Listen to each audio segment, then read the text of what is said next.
Little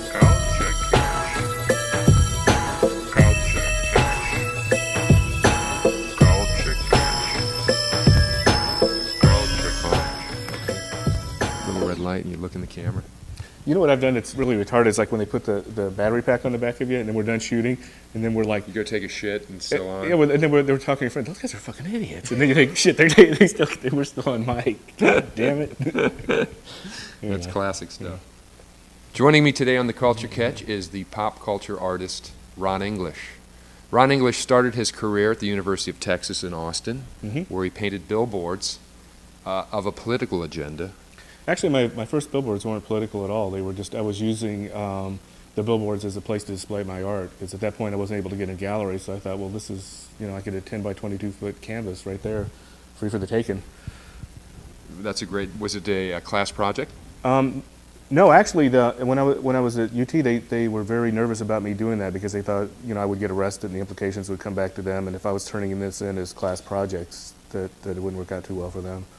But Austin was always a city of liberalism, wasn't it? In a sea of Republican domination. Except for the art department was very, very straight. Really? Yeah. That's amazing to me. You would think just the opposite, that there would be the bastion of... Well, it's a lot of people trying to get tenure and trying to hold on to their jobs and totally scared. And you know, you figure the people that own the university probably don't like a bunch of radicals running around.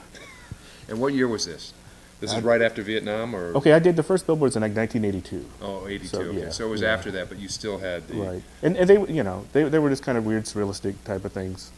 Like, you know, good old squirrel squirt beer and just kind of like weird ads that didn't make any sense. Right. So. Well, you're still saying something culturally. That's always been your agenda, hasn't it? I got more political, actually, after Austin. I met a lot of political people there, and they were like, well, you know, why don't you do something political on the billboards instead of just showing off your art, you know? And I think that's kind of where I got into that sort of stuff. But what was the impetus for the very first billboard? What inspired you? You saw this big, huge potential canvas.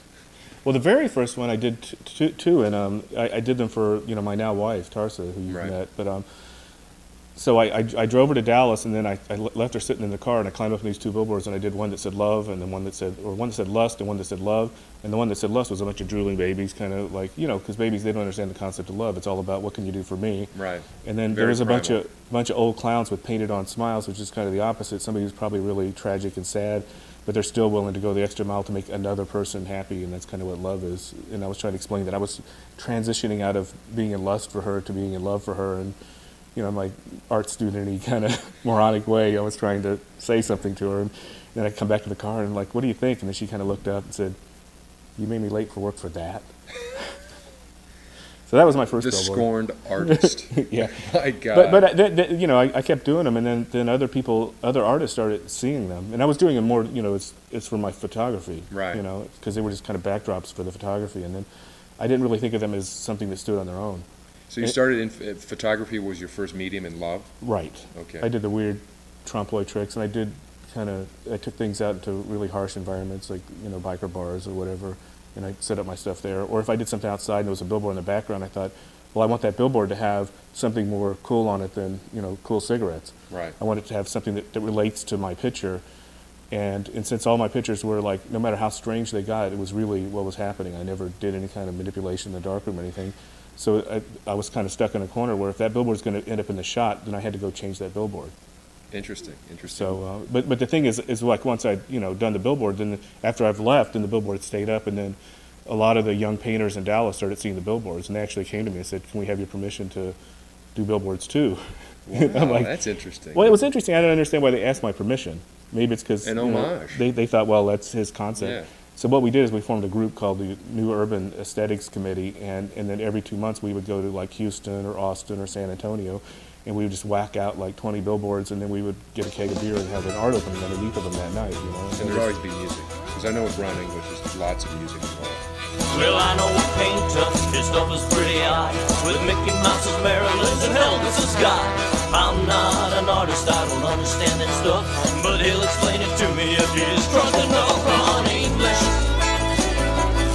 Ron English, Ron English is a painter who'll make it in the 90s, I know. Cause he told me so. do art openings, what purpose would it serve? Unless I hear they're serving 3 wine and hors d'oeuvres. But I'll go to an English show if one is in town, ignoring all the paintings like the rest of the crowd. Ron English, Ron English, Ron English is a painter who will make it in the 90s, I know. Cause he told, cause he told, cause he told, cause he told me so.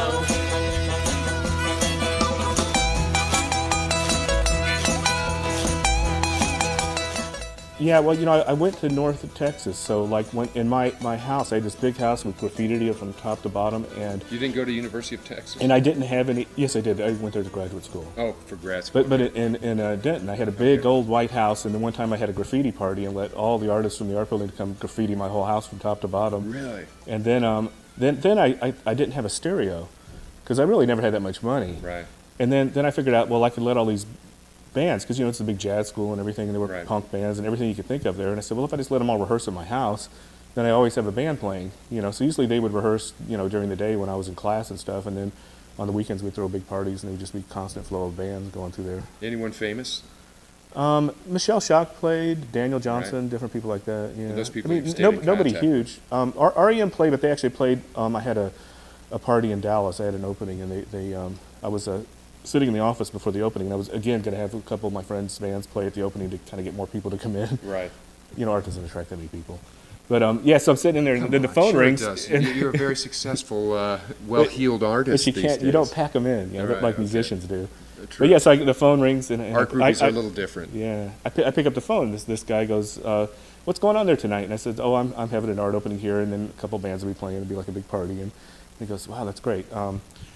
Well, could I play? You know, I have a band. Could I play?" And I'm like, "Well, what's your band?" And he goes, "Oh, I have a band called REM. Could we come play?" "Oh, I'm sorry. My name is Michael Stipe.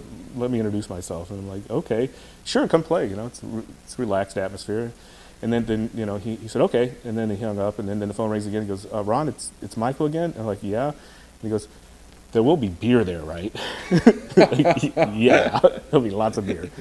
So, but yeah, I had a lot Sex, of wild drugs, people and rock play. and roll, man. You got to have it. Yeah, yeah. Well, that was good co-op.